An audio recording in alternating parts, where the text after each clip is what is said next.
পড়ে থাকা জলপরীর কোমরে দড়ি বেঁধে তাকে খুঁটোর সাথে বেঁধে রাখে।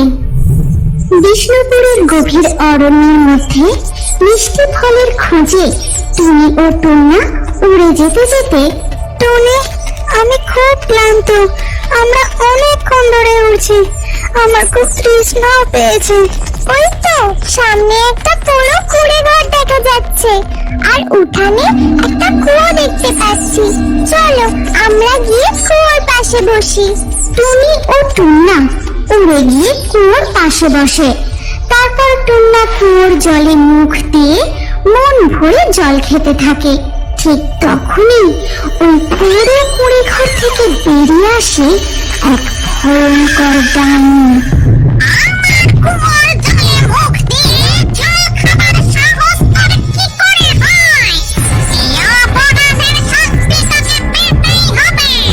এই কথা বলেই ডাইনি টুন্নাকে তার মুঠোয় ধরে ফেলে। ছেড়ে দাও আমাকে, আমার ভুল হয়ে গেছে, আমি ক্ষমা চাইছি, আমাকে ছেড়ে দাও। আমার স্বামীকে ছেড়ে দাও, আমরা বুঝতে পারিনি এটা তোমার কুয়ো, আমরা আর কখনো তোমার কুয়ো থেকে জল খাবো না, আমার স্বামীকে তুমি ছেড়ে দাও। তারপর ডাইনি টুন্নাকে মুখে ধরে একেবারে গিলে খেয়ে নেয়।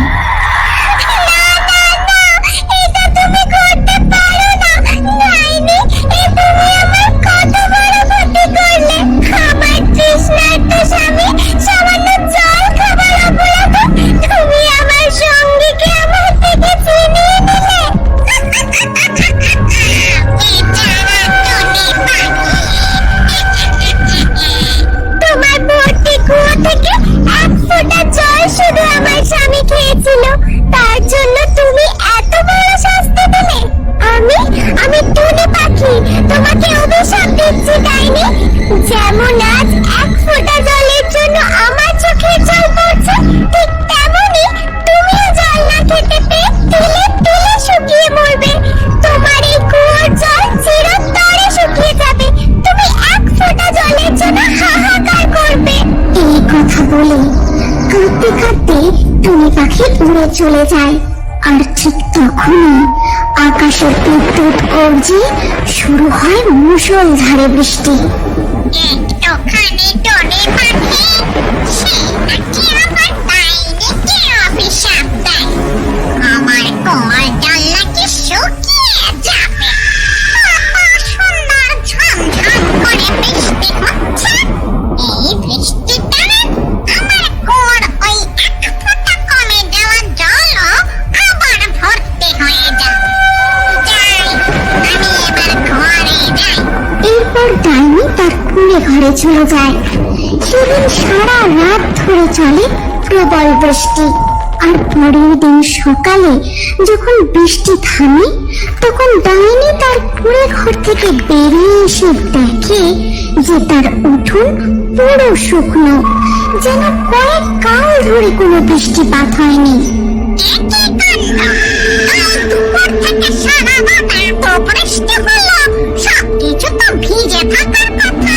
এই কথা বলে ডাইনি দৌড়ে যায় তার কুয়োর কাছে। আর কুয়োর কাছে পৌঁছে সে যা দেখে তাতে তার মাথা ঘুরে যায়।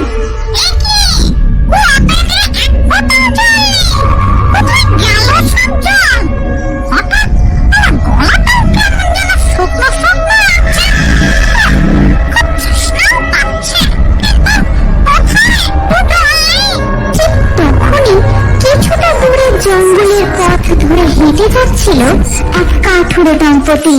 গিন্নি, যা গরম পড়েছে, বাড়ি ফিরে তুমি আমাকে এক গ্লাস ঠান্ডা ঠান্ডা লেবুর শরবত করে দিও, আজ অনেক খাটাখাটনি হয়েছে। ঠিক আছে গো, দেবো, এবার জোরে পা চালাও, তাড়াতাড়ি করে বাড়ি ফিরে যাই। ডাইনি সোজা গিয়ে ওই কাঠুরে দম্পতির পথ আটকে দাঁড়ায়। এখানে কোথাও এক ফোঁটা জলের চিহ্ন নেই, আর তোরা কিনা লেবুর শরবত খাবে বলছিস? আমাকে জল দে, না হলে আমি তোদের মুন্ড চিবিয়ে রক্ত চুষে আমার তেষ্টা মেটাবো। ওরে বাবা রে, এই যে যে এক ভয়ঙ্কর ডাইনি। আমাদের ছেড়ে দাও, আমাদের কাছে একটুও জল নেই, বিশ্বাস করো, আমাদের ছেড়ে দাও। ছেড়ে দাও, আমরা হাত জোর করছি, ছেড়ে দাও। তৃষ্ণার্ত ডাইনি কাঠুরে দম্পতির কোনো কথা শুনে না। তাদের রক্ত শুষে তৃষ্ণা মেটানোর জন্য তাদের দিকে এগিয়ে যায়। ঠিক তখন, হে প্রকৃতি দেবী, রক্ষা করো আমাদের, আমাদের এই ডাইনির হাত থেকে বাঁচাও। কাঠুরের বউয়ের করুণ মিনতি শুনে প্রকৃতি দেবী তাদের সামনে প্রকট হন আর বলেন, ডাইনি, তুমি এখনই স্তব্ধ হও, না হলে আমি তোমাকে শাস্তি দেব। আমি বড়ই তৃষ্ণার্ত, আমার কুয়োতে কোনো জল নেই। এই তোমার পাপের শাস্তি। ওই টুনি পাখির অভিশাপে তোমার কুয়োর জল শুকিয়ে গেছে। জল না খেতে পেলে যে আমি মারা যাব। হে প্রকৃতি দেবী, আমার ভুল হয়ে গেছে, আমার ভুল শুধরানোর কি কোনো উপায় নেই? একটা উপায় আছে। এক জলপরি তার পরিবারের থেকে বিচ্ছিন্ন হয়ে নদীতে চলে আসে। সে অসুস্থ। তার সেবা করে যদি তুমি তাকে সুস্থ করে তুলতে পারো, তবেই তুমি অভিশাপ মুক্ত হবে। কিন্তু জলপরীকে আমি কিভাবে রাখবো? আমার কুয়োর জল যে শুকিয়ে গেছে, ঘরেও এক ফোঁটা জল নেই। কাঠুরে, তোমরা বাড়ি ফিরে যাও। আমি এখন ডাইনির সাথে ওর কুটিরে যাব। যথাজ্ঞা প্রকৃতি দেবী, আপনার অশেষ কৃপা, আপনি আজ আমাদের প্রাণ বাঁচালেন। তারপর প্রকৃতি দেবী ডাইনির সাথে তার কুটিরের পাশে সেই কুয়োর কাছে যায়। বায়ু মেঘ বৃষ্টি জল টলমল, ডাইনির কুয়োতে জল ও জলপরি এখনই কর ঝলমল। এই কথা বলে প্রকৃতি দেবী জাদু করতেই ডাইনির কুয়ো ভর্তি জল ও এক সোনালী জলপরি চলে আসে। তোমার সেবায় এই জলপরি সুস্থ হয়ে উঠলেই আমি একে ফিরিয়ে নিয়ে যেতে আসবো। আর তুমি মনে রাখবে, এই জলপরীকে যদি তুমি কষ্ট দাও, তাহলে তার পরিণাম ভয়ঙ্কর হবে। এই কথা বলে প্রকৃতি দেবী অদৃশ্য হয়ে চলে যান। তারপরে ডাইনি আপন মনে বিড়বিড় করে বলে, তৃষ্ণায় আমার গলা শুকিয়ে যাচ্ছে, আমি জল খেতে চাই। এই ব্যাপার, আমি এক্ষুনি তোমাকে জল দিচ্ছি। ডাইনির কথা শুনতে পেয়ে জলপরি জাদু করে ডাইনির সামনে এক ঘটি জল এনে দেয়। তারপর ডাইনি মন ভরে জল খায়। জল খাওয়া হয়ে গেলে ডাইনি বলে, জলপরি, আমার খুব খিদে পেয়েছে, তুমি আমাকে মাছ এনে দাও। ডাইনির কথা মতো জলপরি তার সামনে এক ঝুড়ি মাছ এনে দেয়।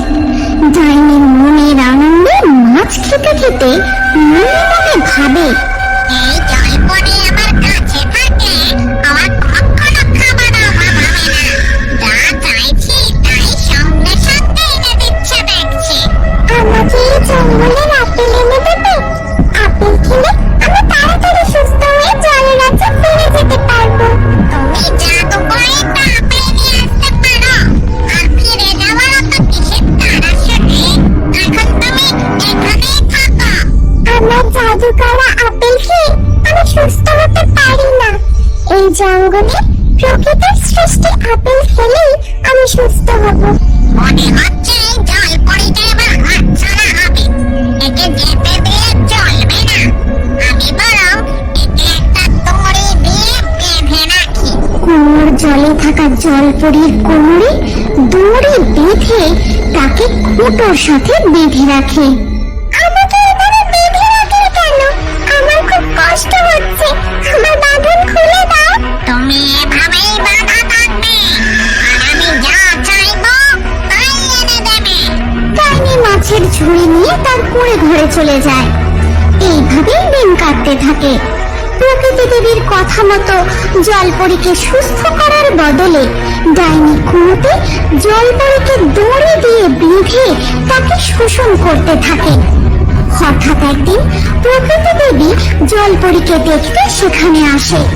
আর এমন কাণ্ড দেখে প্রকৃতি দেবী রেগে গিয়ে তাকে বলে, জলপরীকে তোমার কাছে দিয়ে আমি তোমার লোভের পরীক্ষা নিচ্ছিলাম। কিন্তু তুমি তাও শোধরালে না। আমি তোমাকে কঠিন শিক্ষা দেব। প্রকৃতি দেবী তার জাদুদণ্ড দিয়ে ডাইনিকে একটি খাঁচায় বন্দি করেন, আর কুয়োতে বন্দি সেই সোনালি জল পড়ে একটি পরী হয়ে কুয়ো থেকে বেরিয়ে আসে, আর কুয়ো আবার আগের মতো জলশূন্য হয়ে যায়। প্রকৃতি দেবী, এই ডাইনি বড়ই লোভী, বড়ই নিষ্ঠুর। আমি এই ডাইনিকে খাঁচা বন্দি সহ কুয়োর ভিতরে বন্দি করে রাখবো, যাতে আর কখনো কোনো প্রাণীর ক্ষতি করতে না পারে। যখন ও ওর ভুল বুঝতে পারবে, তখন কুয়োর জল আবার ভরে উঠবে, আর ওই খাঁচা জলে ভেসে বাইরে বেরিয়ে আসবে। তখনই ডাইনি মুক্তি পাবে, না হলে ও চিরকাল কুয়োতেই বন্দি থাকবে। এই বলে প্রকৃতি দেবী জাদু করে খাঁচায় বন্দি ডাইনিকে ওই জলশূন্য কুয়োর ভিতর বন্দি করে রাখে। এই গল্পে